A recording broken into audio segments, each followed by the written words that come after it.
Good morning. It is Thursday, June 11th, 2026. This is your deep dive daily briefing. I am your anchor, delivering a comprehensive analysis of the pivotal events that have defined the last 24 hours. Today, we break down the latest global developments across 7 distinct pillars: world, economy, finance, stocks, technology, energy, and logistics. We begin our broadcast on the world stage, where the strategic and military posturing surrounding the Middle East conflict has reached a highly delicate phase, threatening a fragile ceasefire and complicating international diplomatic channels. Overnight, the United States military executed targeted self-defense strikes against military installations in southern Iran. According to Pentagon officials, the operation was launched in direct response to an incident involving the downing of an American Apache helicopter near the Strait of Hormuz. In a televised address from Tehran, Iranian Foreign Minister Abbas Araghchi delivered a sharp warning, stating that Iran's armed forces would leave no attack or threat unanswered, casting a shadow of doubt over the recent de-escalation protocols. United States President Donald Trump has actively intervened in the diplomatic sphere, noting that while the United States will forcefully respond to attacks on its personnel, efforts are underway to finalize a memorandum of understanding to restore regional stability, leaving international observers to monitor a highly precarious, day-to-day escalatory cycle. Transitioning from the active theater of war to the broader global economy, the structural fallout of this prolonged maritime impasse is forcing international policymakers to confront an unprecedented supply deficit. Fresh macroeconomic indicators show a striking divergence between a resilient United States economy and softening industrial demand across Western Europe. In Washington, the Atlanta Fed's GDP Now model upgraded its second quarter growth estimate to 3.3%, driven by strong domestic consumer trends and a narrowing trade deficit, which dropped to $55.9 billion. However, this American resilience contrasts sharply with the manufacturing economies of Germany and France, where factory purchasing volumes have sharply tapered under the weight of persistent input expenses. Furthermore, a new report from the University of Pennsylvania's Kleinman Center highlights a long-term structural drag on global productivity, revealing that extreme heat waves and climate strains have compromised industrial work capacity, a phenomenon projected to cost the global economy $2.4 trillion by 2030. In the realm of finance, this environment of structural inflation and regional economic divergence is forcing a profound reassessment of risk and policy paths across international capital markets. Sovereign fixed income networks are experiencing a notable repricing cycle following the release of the latest United States Consumer Price Index report.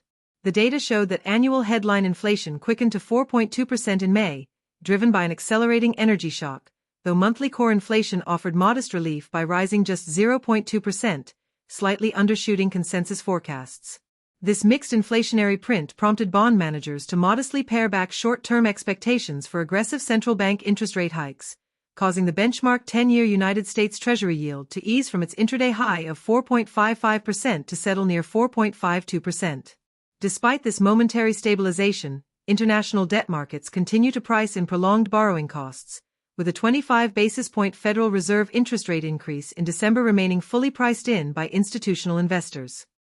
Turning our attention to the stock markets, global equities have remained surprisingly buoyant, yet they are increasingly characterized by extreme sector concentration and sudden bouts of valuation scrutiny. While major indices clawed back from their intraday lows, technology shares faced renewed pressure following a prominent industrial report that data center developer Crusoe had paused construction at its Wyoming facility, adding to immediate concerns over artificial intelligence infrastructure valuations. This localized tech pullback stands in stark contrast to an extraordinary export boom across East Asia. Driven by insatiable global demand for computing hardware, China's trade data surprised heavily to the upside, with exports surging 19% and imports jumping 27% to deliver a trade surplus of $105.4 billion. This massive trade expansion has triggered an aggressive response from regional monetary authorities, exemplified by Bank Indonesia unexpectedly raising its policy rate by 25 basis points to 5.5% in an off-cycle move to support the rupiah amidst capital outflows and market volatility. Focusing specifically on the technology sector, the structural push to sustain the artificial intelligence supercycle continues to drive unprecedented corporate capital expenditure budgets and historic product demand. According to the latest market audits from Zacks, the four major global hyperscalers have officially raised their combined artificial intelligence capital expenditure budget to a staggering $750 billion for 2026, a figure that is projected to eclipse $1 trillion by 2027. This massive capital deployment is functioning as a direct macroeconomic stimulus for foundational hardware providers. Companies like Micron Technology and Dell Technologies are heavily outperforming the broader tech ecosystem, with Dell experiencing a stunning 757% increase in server sales powered by advanced artificial intelligence chips. This infrastructure supercycle has triggered critical material shortages, as hyperscalers report an acute deficit in advanced high-bandwidth memory and flash memory technologies like DRAM and NAND, prompting semiconductor innovators to invest heavily in next-generation packaging to meet the performance and efficiency requirements of modern computing networks. As we look at the energy markets, the structural fallout of the Middle East conflict continues to dominate global pricing dynamics and redefine international security priorities. The temporary closure of the Strait of Hormuz has provided a palpable demonstration of the risks that maritime choke points pose to international commerce, effectively diverting or blocking nearly 20% of the global trade in crude oil and liquefied natural gas.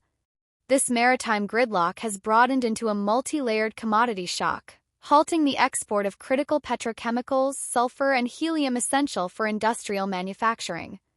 While United States crude inventories dropped for a seventh consecutive week, signaling tight domestic physical markets, international oil prices experienced brief periods of downward volatility on shifting ceasefire rumors. This commodity instability has prompted specialized research institutes to warn that the global energy system must adapt to permanent circular carbon pathways, forcing energy executives to fund localized alternative fuel networks to insulate national economies from volatile state-level energy blockades. Finally, we examine the logistics and supply chain networks that serve as the vital arteries of international commerce, which are now absorbing the compounding damage of synchronized geopolitical shocks. According to the newly released GP Global Supply Chain Volatility Index, safety stockpiling by global manufacturers has surged to its highest level since January 2023. The monthly survey of 27,000 businesses revealed that companies are bulk ordering raw materials and inputs at the fastest pace in over 3 years to protect their operations against rising factory gate inflation and persistent shortages. This panic buying has pushed the North American Supply Chain Pressure Index to 1.69, its highest level since August 2022, indicating that supplier capacity is being severely stretched outside the traditional boundaries of the shipping sector. Logistics professionals report that this front-loaded purchasing model is generating a rare and volatile pattern where shortages, transport costs, and stockpiling are elevated simultaneously, forcing global shipping lines to permanently adapt to a capacity-constrained maritime baseline.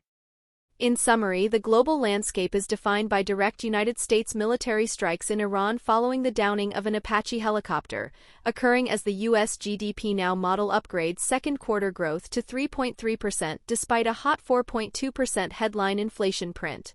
Financial networks are adjusting to a 10-year Treasury yield of 4.52% amid persistent rate hike fears, while the stock market navigates technology valuation concerns despite a 19% surge in Chinese exports driven by AI demand. The technology sector witnesses a massive $750 billion hyperscaler spending boom, while energy markets face a 20% blockade of global oil and LNG trade, forcing the logistics industry to manage a historic 3-year high in safety stockpiling and severe supplier capacity constraints. Based on the current data, I predict that the unprecedented surge in safety stockpiling to a 3-year high will lock in a severe corporate inventory correction for the second half of 2026. While the blockbuster $750 billion capital expenditure cycle by technology hyperscalers demonstrates that the artificial intelligence infrastructure boom is operating at maximum velocity, the physical manufacturing economy is overextending itself. The fact that global businesses are bulk ordering inputs to hedge against a hot 4.2% inflation rate means that current demand is artificially front-loaded. Once these massive safety cushions are finalized later this summer, input purchasing will likely experience a sharp, synchronized collapse. Consequently, the Federal Reserve will face a highly complex economic slowdown where it must keep interest rates elevated to anchor energy-driven inflation, even as the real economy slows down under the weight of depleted corporate order books and a permanently balkanized maritime transport network.